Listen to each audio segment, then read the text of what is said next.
আল্লাহ আমার রব, এই রবি আমার সব। দামে দামে তন মনে তারি অনুভব।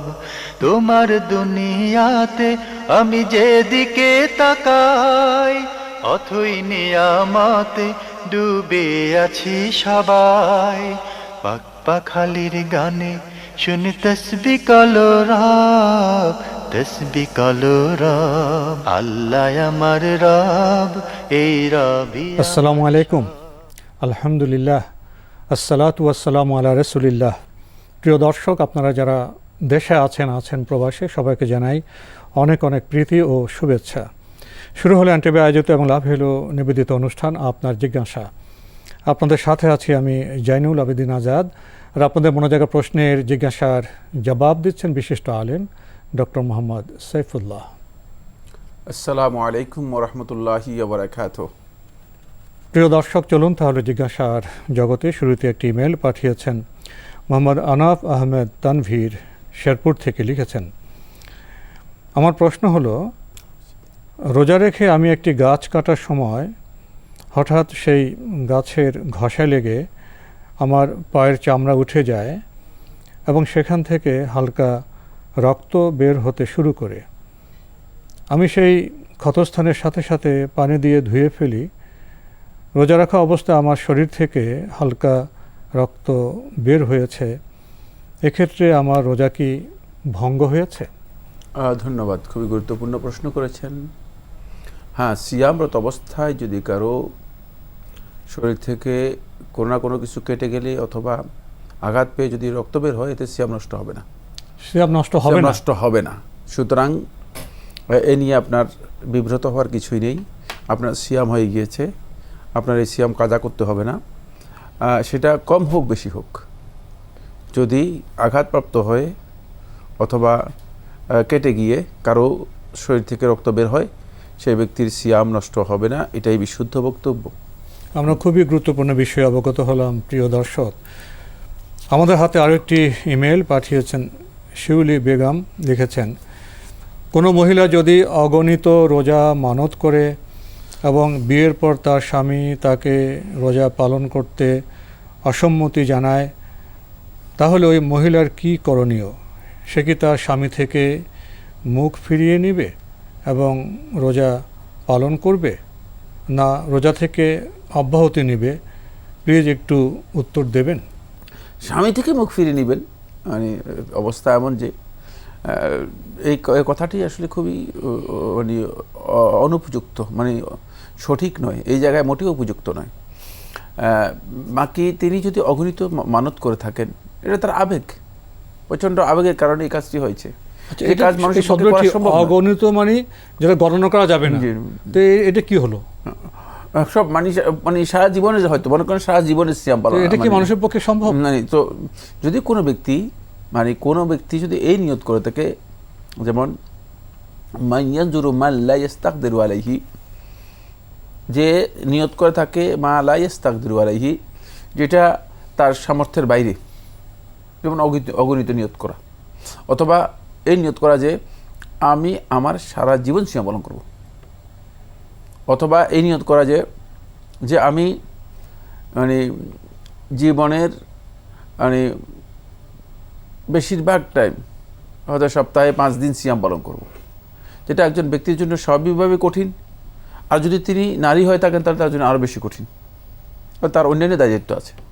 সুতরাং এই ক্ষেত্রে যদি কেউ এই ধরনের নিয়ত করে থাকে, যেটা মিম্মা লা ইস্তাতিউ আমালাহু, যেটা পালন করা তার পক্ষে সম্ভব নয়, তাহলে তার হুকুম হচ্ছে সে কাফারাতুল ইয়ামিন আদায় করবে। তার এই মানতটা এটা ট্রান্সফার হয়ে যাবে কাফারার মাধ্যমে, কাফারাতে, মানে ইয়ামিনে, শপথে চলে যাবে, ইয়ামিনে চলে যাবে। দলিল রাসূলুল্লাহ সাল্লাল্লাহু আলাইহি ওয়াসাল্লামের হাদিস, রাসূলুল্লাহ সাল্লাল্লাহু আলাইহি ওয়াসাল্লাম সহিহ মুসলিম হাদিসের মধ্যে বলেছেন, মানে কাফারাতুন নাযরি কাফারাতুল ইয়ামিন। যদি কোনো ব্যক্তি মানত করে থাকে যে মানত তার পূর্ণ করার মতো সামর্থ্য নেই, শক্তি নেই, এবং মানত তার সাধ্যের বাইরে, তাহলে ওই মানতের কাফারা হচ্ছে কাফারাতুল ইয়ামিন, ইয়ামিনের কাফারা, অর্থাৎ কসমের কাফারা। তাহলে কসম ভঙ্গকারী ব্যক্তি যে কাফারা দিবে, সেই কাফারা আপনি আদায় করবেন। সেই কাফারা আপনি আদায় করলে যথেষ্ট হয়ে যাবে। সুতরাং আপনি এখানে স্বামীর সাথে মানে স্বামীর বিমুখ হয়ে যাবেন, মুখ ফিরিয়ে নেবেন, এত কঠিন জায়গায় এত জটিল জায়গায় যাওয়ার বিষয় ছিল না। একজন যোগ্য আলেমের কাছে যদি বিষয়টি উপস্থাপন করতেন তাহলে তিনি বলে দিতে পারতেন যে আপনার এই সমস্যার সমাধানটা কি হবে। সেক্ষেত্রে আপনি ফাকাফারাতুহু, আপনার কাফারা হবে ইতআমু আশরাতি মাসাকিন মিন আওসাতি মা তুতঈবুনা আহলিকুম, যে তোমরা যে খাবার খাও সেই মধ্যম পন্থার মধ্যম আকৃতির খাবার তুমি 10 জন মিসকিনকে মধ্যম মানের খাবার খাওয়াবে একবেলা, আও কিসওয়াতুহুম, অথবা তাদেরকে পোশাকের ব্যবস্থা করবে। এখন যদি আও তাহরিরু রাকাবা, অথবা একটি গোলাম আজাদ করবে। এখন এগুলো যদি আপনি খাওয়াতে না পারেন, 10 জন মিসকিনকে খাওয়ানো কঠিন কাজ না, তারপরেও অনেকের হয়তো আর্থিক সামর্থ্য নাই। যদি এই তিনটার মধ্যে কোনোটা করতে না পারে, ফামান লাম ইয়াজিদ ফাসিয়ামু সালাসাতি আইয়াম, তাহলে সে ব্যক্তি 3 দিন একাধারে সিয়াম পালন করবে। ফাসিয়ামু সালাসাতি আইয়ামিন মুতাতাবিআত, আব্দুল্লাহ ইবনে মাসউদ রাদিয়াল্লাহু বর্ণিত একটি riwayat-এর মধ্যে এসেছে, যেটাকে কেউ কেউ বলেছেন যে কিরাআত শাযযা, মানে শায কিরাআতের মধ্যে এসেছে, অর্থাৎ একাধারে 3 দিন সিয়াম পালন করবেন। সুতরাং আপনি যদি একাধারে 3 দিন সিয়াম পালন করে থাকেন এবং আল্লাহ রাব্বুল আলামিনের কাছে এর জন্য ক্ষমা চান যে আল্লাহ তাআলা আমি এমন মানত করেছি যে মানতের সামর্থ্য আমার নেই, আমাকে ক্ষমা করে দিন, আর আমি এর জন্য কাফফারাতুল ইয়ামিন, কসমের যে কাফফারা আছে সেই কাফফারা দিয়ে দিয়েছি, আল্লাহ সুবহানাহু ওয়া তাআলা আপনাকে ক্ষমা করে দিবেন এবং এর মাধ্যমে আপনার সমাধান হয়ে যাবে। সুতরাং এ নিয়ে অতিরিক্ত বিব্রত হওয়ার বা বাড়াবাড়ি করার কোনো প্রয়োজন নেই। প্রিয় দর্শক, আমরা খুবই গুরুত্বপূর্ণ বিষয়ে অবগত হলাম। আমাদের হাতে আরও একটি ইমেল পাঠিয়েছেন আব্দুল আলী, লিখেছেন গুগলে সার্চ করলে দেখা যায় 6:21 সূর্যাস্ত, আর মসজিদগুলোতে আজান হচ্ছে 6:25। তাহলে 6:21 ইফতার করলে কি সিয়াম হবে, জানাবেন? ধন্যবাদ। সূর্যাস্তের পর ইফতার করলে আপনার সিয়াম হয়ে যাবে। মসজিদে আজানের সাথে ইফতারের কোনো সম্পর্ক নেই। মসজিদে আজান কোনো না কোনো কারণে ডিলেও করতে পারে, যেমন আসরের ওয়াক্ত হয় কখন, আর আসরের আজান দেওয়া হয় কখন, ফজরের ওয়াক্ত হয় কখন, ফজরের আজান দেওয়া হয় কখন। সুতরাং মাগরিবের আজান ওয়াক্ত হয় কখন, আর আজান দেওয়া হয় তাকে কখন। অনেক ক্ষেত্রে আমাদের দেশে 4-5 মিনিট ডিলে করে বিভিন্ন জায়গায় আজান দিয়ে থাকে। সেক্ষেত্রে সুন্নাহ হচ্ছে কোনো ব্যক্তি যদি ইফতার সময় মতো করতে চান, সুন্নাহ অনুযায়ী করতে চান, তাহলে তিনি যখনই ইফতারের টাইম হয়ে যাবে এবং অ্যাকর্ডিং টু অ্যাপস, বিভিন্ন অ্যাপসের আলোকে তার কাছে এর টাইম যদি সুনিশ্চিতভাবে জানা যায় যে টাইম হচ্ছে সূর্যাস্তের এতক্ষণ পর্যন্ত, এতক্ষণে সূর্যাস্ত হয়ে যাবে, তাহলে এই অবস্থায় তিনি ওই টাইম অনুসরণ করে ইফতার করবেন। এতে তার সিয়াম হয়ে যাবে, কোনো অসুবিধা নেই, বরং সেটাই সুন্নাহ। সূর্যাস্তের সাথে সাথে জি আমরা জানলাম বিষয়টি সম্পর্কে। প্রিয় দর্শক, আমাদের হাতে আরও একটি ইমেল পাঠিয়েছেন Abu Kibria from Atlanta, USA, লিখেছেন Since we live in a country mostly other than Muslim and we have friends in them, some of them real good friend, very honest, very helpful and has real feelings for me. Can I pray for them? এ ধরনের অবস্থায় ব্যক্তিদের জন্য হেদায়েতের দোয়া করা যায়, যে আল্লাহ তাআলা তাদেরকে হেদায়েত দান করেন, দ্বীনের দিকে তাদের মনকে ফিরিয়ে দেন, ঘুরিয়ে দেন, এ ধরনের দোয়া করতে পারবেন। কিন্তু তাদের জন্য আর অন্য ক্ষমার দোয়া করা যাবে না, তাদের জন্য আল্লাহর পক্ষ থেকে রহমত ও বরকতের দোয়া করা যাবে না। প্রশ্ন করতে পারেন কেন রহমত বরকতের দোয়া করা যাবে না? কারণ তো তারা আল্লাহ তাআলার রহমত এবং বরকত চায় না। চাইলে তো অবশ্যই আল্লাহ তাআলার কাছে ধন্যবাদ দিত, আল্লাহ তাআলার প্রতি ঈমান আনত। আল্লাহর প্রতি ঈমান আনলেই তো আল্লাহ তাআলার রহমত বরকতের বিষয় আসবে। যেহেতু যে ব্যক্তি আল্লাহর প্রতি ঈমান আনেনি, সে ব্যক্তি আল্লাহ তাআলার রহমত এবং বরকত ইত্যাদি চায় না। এই জন্য তাদের জন্য আপনি রহমত, বরকত, মাগফিরাত এগুলো দোয়া করতে পারবেন না, শুধুমাত্র হিদায়াতের দোয়া তাদের জন্য করতে পারবেন। সেক্ষেত্রে আল্লাহ সুবহানাহু ওয়া তাআলা যদি পছন্দ করেন আপনার দোয়া, তাদের জন্য কবুল করবেন। আর আল্লাহ রাব্বুল আলামিন যদি মনে করেন যে না, এই দোয়া কবুলযোগ্য নয়, কবুল করবেন না, কিন্তু আপনি সেই দোয়া করতে পারবেন তাদের জন্য। এখানে একটি বিষয় খুবই গুরুত্বপূর্ণ, সেটা হচ্ছে এদের জন্য দোয়া করা হচ্ছে, এদের সাথে যেহেতু রিলেশন রয়েছে, যোগাযোগ রয়েছে, তাদেরকে ইসলামের সৌন্দর্য তুলে ধরার জন্য চেষ্টা করি আমরা যখনই কোনো অমুসলিমদের সাথে আমাদের সম্পর্ক তৈরি হবে, তাদের সাথে আমাদের উঠা বসা হবে, তখন আমরা নিজেদের আচরণের মাধ্যমে, নিজেদের বক্তব্যের মাধ্যমে, নিজের লেনদেনের মাধ্যমে যেন ইসলামের সৌন্দর্য তাদের সামনে তুলে ধরতে পারি, কথা এবং আচরণের মাধ্যমে। আমরা খুবই গুরুত্বপূর্ণ বিষয়ে অবগত হলাম প্রিয় দর্শক। ভাই Abu Kibria from Atlanta USA থেকে পাঠানো ইমেলটি পড়ছিলাম। আপনার আরেকটি প্রশ্ন রয়ে গেছে, আপনি লিখেছেন, I am getting old and forgetting when in prayer, can I repeat the surah if I make mistake and continue prayer? কোনো অসুবিধা নেই। কোনো কারণে যদি আপনি কোনো সূরা ভুলে যান, সেটাকে আবার রিপিট করতে পারবেন। আর যদি কোনো কারণে ভুলে যান, অন্য একটি সূরাও সেখানে অ্যাড করতে পারবেন। টোয়াইস অ্যাড করা অথবা রিপিট করা দুটোই আপনার জন্য বৈধ, জায়েজ। এবং এর মাধ্যমে তিনি নামাজটা কন্টিনিউ করতে পারবেন, নামাজ কন্টিনিউ করতে পারবেন, নামাজ ভেঙে দেওয়ার কোনো প্রয়োজন নেই, নামাজ ভাঙার কোনো বিষয় নেই, কেরাতের সাথে নামাজ ভাঙার কোনো বিষয় জড়িত নেই। জি প্রিয় দর্শক, আমরা জানলাম খুবই গুরুত্বপূর্ণ বিষয়ে। আমাদের হাতে আরও একটি ইমেল পাঠিয়েছেন ডক্টর এস.এম. খামরুজ্জামান। লিখেছেন, সেজদায় দোয়া সম্পর্কে বিস্তারিত জানতে চাই। বিস্তারিত দোয়া বলতে কি বুঝাচ্ছেন? সেজদায় দোয়ার বিধানটা সম্পর্কে। সিজদা এর ব্যাপারে রাসূলুল্লাহ সাল্লাল্লাহু আলাইহি ওয়াসাল্লাম হাদিসের মধ্যে স্পষ্ট করেছেন, আম্মা সুজুদ ফাজতাহিদু ফিদ দুআ, যে তোমরা সিজদার মধ্যে অধিক পরিমাণে দোয়া করো। সিজদার মধ্যে অধিক পরিমাণে দোয়া করার অনুমোদন দেওয়া আছে। সুতরাং আল্লাহর বান্দা যদি ইচ্ছা করেন, তিনি সিজদার মধ্যে দোয়া করতে পারবেন। সিজদার মধ্যে রাসূলুল্লাহ সাল্লাল্লাহু আলাইহি ওয়াসাল্লাম দোয়াগুলো সাব্যস্ত হয়েছে, অনেকগুলো দোয়া। সুবহান রাব্বিয়াল আলা, সুবহান রাব্বিয়াল আলা, সুবহানা জিল জাবারুতি ওয়াল মালাকুতি ওয়াল কিবরিয়া ওয়াল আযমা, সুবহানাকা আল্লাহুম্মা রব্বানা ওয়া বিহামদিকা আল্লাহুম্মা গফিরলি, তারপরে সুব্বুহুন কুদ্দুস রাব্বুল মালাইকাতি ওয়ার রূহ, আরও অনেক। এগুলো লাকা সাজাদতু ওয়া বিকা আমানতু ওয়া আলাইকা তাওয়াক্কালতু ওয়া বিকা খাসামতু আল্লাহুম্মা সাজাদা লাকা সামঈ ওয়া বসরি। এই যে দোয়াগুলো সাব্যস্ত হয়েছে সিজদার মধ্যে, এই দোয়াগুলো আপনি সবগুলো পড়তে পারবেন। উপরন্তু যদি আপনি মনে করেন যে না, এই দোয়া ছাড়াও আমি কোনো দোয়া করতে চাই, সেটা যদি আদিয়াতুল কোরআনিল করিম অথবা আদিয়াতুম মিনাস সুন্নাহ, সুন্নাহ থেকে যদি সেই দোয়াগুলো হয়, অথবা সেগুলো কোরআন থেকে হয়, তাহলে সেই দোয়া করতে পারবেন, সেই দোয়া আপনি করতে পারবেন। এমনকি আপনার জন্য জায়েজ আছে, আপনি যদি মনে করেন যে না, আমি যে দোয়াগুলো আমি এটা চাচ্ছি না, আমি চাচ্ছি যে আমার একটা হাজা রয়েছে, একটা প্রয়োজন রয়েছে, একটা প্রয়োজন আছে, যে প্রয়োজনটা আমি আল্লাহ তাআলার কাছে এক্সপ্রেস করতে চাই, তুলে ধরতে চাই, কিন্তু আমি ভাষা জানি না, সেক্ষেত্রে আপনি বাংলা ভাষায়ও দোয়া করতে পারবেন। অর্থাৎ দোয়ার জন্য পৃথিবীর কোনো আলেম, দোয়ার ভাষা আরবি হতে হবে, অথবা আরবি না হলে আল্লাহ তাআলা বুঝবেন না, নাউজুবিল্লাহ, অথবা আরবি না হলে আল্লাহ সুবহানাহু ওয়া তাআলা বান্দার দোয়া কবুল করবেন না, নাউজুবিল্লাহ, অথবা দোয়া যদি আরবিতে করা হয় তাকে দ্রুত কবুল হয়ে যায়, নাউজুবিল্লাহ।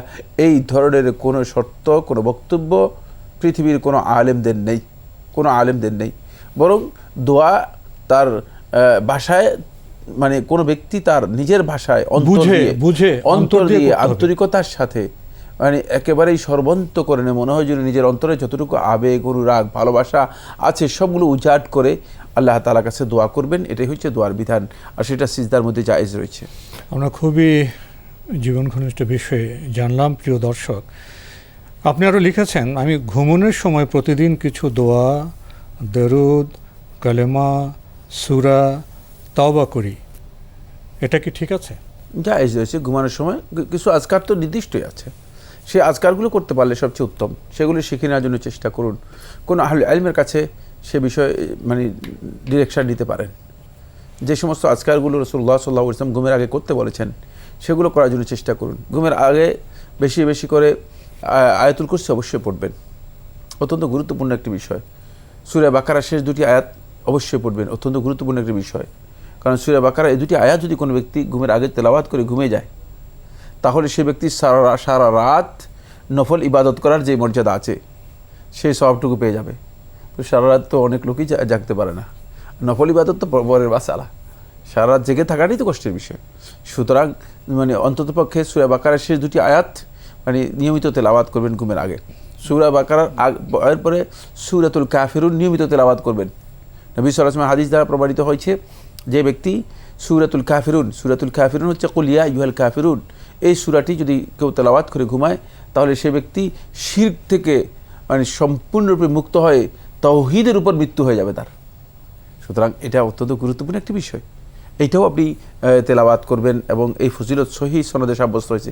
আরো অনেক দীর্ঘ বক্তব্য রয়েছে, কয়েকটি বললাম। কুল তো পড়তে পারবেন, তিন কুল সেগুলো তো পড়তে পারবেন, সেগুলো তো আজকারের মধ্যে রয়েছে। এগুলো আমি অতিরিক্ত যে সমস্ত আজকার ছাড়াও যে বিষয়গুলো খুব ইম্পর্টেন্ট রাত্রে ঘুমানোর আগে সেই বিষয়গুলো বলেছি। জি, এগুলি পাঠের মাধ্যমে কি তিনি সওয়াব পাবেন?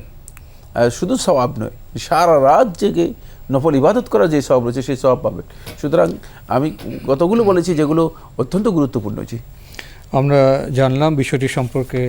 প্রিয় দর্শক, আমাদের হাতে আরও একটি ইমেল উত্তরা ঢাকা থেকে পাঠানো হয়েছে, নাম প্রকাশে অনিচ্ছুক লিখেছেন, আমরা ছোটবেলা থেকে শুনে ও জেনে আসছি মহান আল্লাহ আমাদের জন্য 8টি বেহেশত ও 7টি দুজক বানিয়ে রেখেছেন। কোরআন শরীফ বা সে হাদিস অনুসারে বেহেশত ও দুজকের সংখ্যা কতটা সঠিক হলে কোরআন ও হাদিস উল্লেখ করে উত্তর দিলে উপকৃত হব। ধন্যবাদ, শুকরান, বারাকাল্লাহ ফিকুম। প্রথম কথা হচ্ছে, ছোটবেলা থেকে অনেক জিনিস আমরা জেনে এসেছি। আমাদের সমাজে অনেক বিষয় প্রচলিত, অনেক বিষয় বহুল আলোচিত আছে। তার মধ্যে একটি বহুল আলোচিত বা পরিচিত বিষয় হচ্ছে কত বেহেশত, 8 বেহেশত, 7 দোজখ ইত্যাদি ইত্যাদি। এইগুলো আসলে কোরআন এবং হাদিস দ্বারা প্রমাণিত হয়নি। এগুলো লোকেরা অথবা মানুষগণ বিভিন্নভাবে নিজেরা তৈরি করেছে। বেহেশত একটা কম্পাউন্ড, বিশাল কম্পাউন্ডের নাম, যে কম্পাউন্ড একটা কমপ্লেক্স, বিশাল কমপ্লেক্স, যার মানে দৈর্ঘ্য প্রস্থ, এটা গোটা আসমান এবং জমিনের যা কিছু আছে মানে এটার প্রস্থ এর চেয়েও অনেক বেশি। মানে সুতরাং এটাতে কত বিশাল, মানে সমস্ত এই মাখলুকাতকে যদি জান্নাতের মধ্যে একসাথে ঢুকিয়ে দেওয়া হয় তাহলে হয়তো জান্নাতের কিছু অংশ হতে পারে। সুতরাং এখান থেকে বোঝা যাচ্ছে যে জান্নাত কত বিশাল। আর সেই বিশাল জান্নাতের লাহা সামানিয়াতু আবওয়াবিন, এর আল্লাহ সুবহানাহু ওয়া তাআলা 8টি দরজা দিয়েছেন। দরজা হয়তো কেউ দরজাকেই মানে আলাদা করে কি করেছে, বেহেশতে রূপান্তরিত করেছে, স্তর করেছে। না, স্তরগুলো ভিন্ন। দরজাকে এগুলো হচ্ছে দরজা। এখানে ডোর হচ্ছে মোট 8টি, যেটা কোরআন স্পষ্ট করেছে। হয়তো হতে পারে মানুষদেরকে দরজা বোঝানো কঠিন, মানে মানুষদেরকে স্বাভাবিকভাবে দরজা বোঝানো অনেক কঠিন। তো এই কারণে হতে পারে আমাদের আহলে ইলম আলেমরা হয়তো তখনকার সময় সাধারণ মানুষদেরকে বোঝানোর জন্য বলেছে যে বেহেশত হচ্ছে 8টা, যেহেতু 8টা দরজা। হ্যাঁ, তো এটা আসলে 8টা নয়, এটা হচ্ছে 8টা দরজার কথা বলা হয়েছে। যেভাবে জাহান্নামের ব্যাপারে বলা হয়েছে, জাহান্নামের 7টি দরজা রয়েছে। তো এই যে দরজার কথাগুলো, এগুলো হচ্ছে দরজার বিষয়, এগুলো তো মানে জাহান্নামের নাম নয়। এবং জান্নাত এবং জাহান্নামের নাম কিন্তু অনেকে নিজেরা এরপরে গবেষণা করে বেরও করে দিয়েছে। গবেষণা করে যেটা বের করেছে সেগুলো হচ্ছে জান্নাত এবং জাহান্নামের কতগুলো। জান্নাতের জন্য হচ্ছে মর্যাদা এবং গ্রেড, মানে উপরের বড় বিভিন্ন স্তর, বিভিন্ন পর্যায়। আর জাহান্নামের হচ্ছে স্তর, নিচের দিকে যাবে। নিচের দিকে যত নিচে যাবেন তত মানে কঠিন, যত নিচে যাবে। জাহান্নামটা নিচের দিকে যায় আর জান্নাতটা যাবে কিসের দিকে? উপরের দিকে যখন যায় এটাকে বলা হয় আরবিতে দারাজা, গ্রেড। আর নিচের দিকে যখন যায় এটাকে আরবিতে বলা হয় দারাক, এটাকে বলা হয় দারাক। কোরআন মধ্যে রয়েছে দারাক হচ্ছে মানে যেটা নিচের দিকে যাচ্ছে, যত তলে যাবেন, তো যত তলা নিতে যাবে ততই। এর সর্বনিম্ন স্তর যেটা, সেটা হচ্ছে আদ-দারকুল আসফাল, সর্বনিম্ন স্তর। এটা করা হয়েছে মুনাফিকদের জন্য। এটা কোরআন একাডেমির মধ্যে আল্লাহ জাহান্নামের সর্বনিম্ন স্তর যেটা, সেটা করা হয়েছে মুনাফিকদের জন্য। আর জান্নাতের সর্বোচ্চ যে স্তর, সেই স্তরের নাম হচ্ছে আল ফিরদাউস আল আলা, ফিরদাউস আলা, সর্বোচ্চ জায়গায় ফিরদাউস রয়েছে। সুতরাং এইটা মোটামুটি সহজ একটা মানে আমরা আইডিয়া নিতে পারলাম। আমরা 8টি দরজার কথা জানলাম এবং আমরা জান্নাতের বিভিন্ন যে আপনার গ্রেড যেটা আছে, সবগুলো গ্রেড সম্পর্কে বলি না, জাস্ট উপরের গ্রেডটা বলে দিলাম। উপরের দিকে যাবে আর আপনি জাহান্নামে যাবে নিচের দিকে, নিচের গ্রেডটা বললাম সর্বোচ্চ। এটা আমরা জাস্ট এটা অনেক দীর্ঘ আলোচ্য বিষয়, এই বিষয়ের উপরে শেখুল ইসলাম ইবনুল কাইয়িম রাহিমাহুল্লাহ একটি কিতাব লিখেছেন, অত্যন্ত গুরুত্বপূর্ণ, সমস্ত বিষয় বিস্তারিত আলোচনা করেছেন। এটা আমাদের সকলেই জানা দরকার। তবে এই কথা সঠিক যে এটা গেট, এটা এমন নয় যে জান্নাত 8টি জান্নাত অথবা 7টি জাহান্নাম। এগুলো আমরা মান বলতে পারি, জান্নাতের মান? না, মানগুলো ভিন্ন। মানটা গ্রেডকে বলা হচ্ছে, দারাজাতগুলো তো আমি বলেছি যে দারাজাতের সর্বোচ্চ হচ্ছে আল ফিরদাউসুল আলা, কিন্তু এগুলো হচ্ছে গেট, মানে গেট তো আপনার দরজা প্রবেশ করলো, কিন্তু জান্নাতের প্রবেশের পরে এই যে বিশাল জান্নাত, গ্রেডগুলো ভিন্ন, গ্রেড ভিন্ন, A grade, B grade, C grade, মানের সাথে জড়িত। সব জান্নাত তো একরকম না, মানে তো পার্থক্য থাকবে। গ্রেডগুলো অবশ্যই গ্রেডের, মানে আপনার যেটা হাই গ্রেডের সেটা গ্রেড পার্থক্য। জান্নাতুল ফেরদৌস তো সর্বোচ্চ গ্রেড। তো এই বিষয়ে তো আরো অনেক কথা আছে, কিন্তু সময়ের কারণে আমাদের আজকে এখানে শেষ করতে হচ্ছে। আপনাকে অনেক ধন্যবাদ। আপনাকে অনেক ধন্যবাদ। প্রিয় দর্শক, আমরা দেখছিলাম এনটিভি আয়োজিত এবং লাভ হলো নিবেদিত অনুষ্ঠান আপনার জিজ্ঞাসা। আমাদের অনুষ্ঠান আপনারা এনটিভি অনলাইনেও দেখতে পারবেন, ভিজিট করুন www.ntvbd.com। এছাড়া ইউটিউবে এবং আমাদের ভেরিফাইড ফেসবুক পেজে অনুষ্ঠান দেখতে পারবেন। শেষে এসে আজকে আমরা বেহেশত এবং দোজখ প্রসঙ্গে নির্দিষ্ট প্রশ্ন পেয়েছি। আসলে এই দুটি শব্দ এসে গেলে আমাদের ভাবতে হয় যে জান্নাত তো অনিশেষ শান্তি সুখের জায়গা, আর জাহান্নাম খুবই কঠিন শাস্তির জায়গা। অর্জন করব কোত্থেকে? এই পৃথিবীর আমল থেকে। কিন্তু আমরা কি আমাদের আমল সম্পর্কে, সময় সম্পর্কে, উপার্জন এবং ব্যয় সম্পর্কে সচেতন? আসুন না, জান্নাত এবং জাহান্নামের ভাবনা থেকে আমরা আমলের দিকে আরও সচেতন হই। চিঠি লিখুন, প্রশ্ন পাঠান আমাদের ঠিকানায়। পরিচালক আপনার জিজ্ঞাসা, এনটিভি, বিএসসিসি ভবন, 7ম তলা, 102 কাজী নজরুল ইসলাম এভিনিউ, কারওয়ান বাজার, ঢাকা 1215। ইমেল অ্যাড্রেস আপনার জিজ্ঞাসা @ntvbd.com। প্রিয় দর্শক, মহান আল্লাহ আমাদের সবাইকে নিরাপদে রাখুন শান্তিতে। আসসালামু আলাইকুম। আল্লাহ আমার রব, এই রবি আমার সব, দামে দামে তুন মনে তারি অনুভব। আল্লাহ আমার রব, এই রবি আমার সব।